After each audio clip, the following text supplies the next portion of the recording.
ସମୟ ଗୋଟିଏ ସିଂହଟି ଗଛ ଛାଇରେ ବିଶ୍ରାମ ନେଉଥିଲା।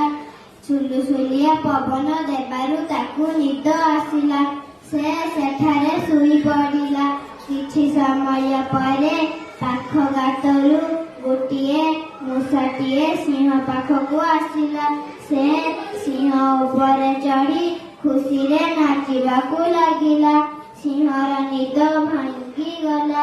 ସେ ଦେଖିଲା ଯେ ତା ଉପରେ ମୂଷାଟି ନାଚୁଛି। ସେ କହିଲା, କିଏ ରେ ମୋ ଉପରେ ନାଚିବ? ତୋର ତ ବଡ଼ ସାହସ। ମୂଷାର ଖୁସି ଓ ଆନନ୍ଦ ପାଣି ଫଟକା ଭଳି କୁଆଡ଼େ ଉଭେଇଗଲା। ସେ କାକୁତି ମିନତି କରି କହିଲା, ଆଜ୍ଞା ମୋତେ ଛାଡ଼ି ଦିଅ, ମୁଁ ଦିନେ ନା ଦିନେ ତୁମର ଉପକାରରେ ଆସିବି। ସିଂହ ହସିକରି କହିଲା, ତୁ ଏଡ଼ିକିଟିଏ ଜୀବ, ତୁ ମୋର କି ଉପକାରରେ ଆସିବୁ? ତୁ ଯା, ଆଜି ତତେ ମୁଁ ଦୟା କରି ଛାଡ଼ିଦେଲି। ଆଉ କେବେ ବି ଏମିତି ଭୁଲ କାମ କରିବୁ ନାହିଁ। ଦିନକର କଥା, ସିଂହଟି ବଣରେ ବୁଲୁ ବୁଲୁ ବଣୁଆ ଜାଲରେ ପଡ଼ିଗଲା।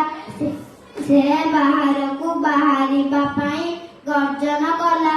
ତା ଗର୍ଜନ ଶୁଣି ମୂଷା ତା ପାଖକୁ ଆସିଲା। ସେ କାଳ ବିଳମ୍ବ ନ କରି ଜାଲଟିକୁ ତା ମୁନିଆ ଦାନ୍ତରେ କାଟିଦେଲା। ସିଂହ ଜାଲରୁ ରକ୍ଷା ପାଇଲା।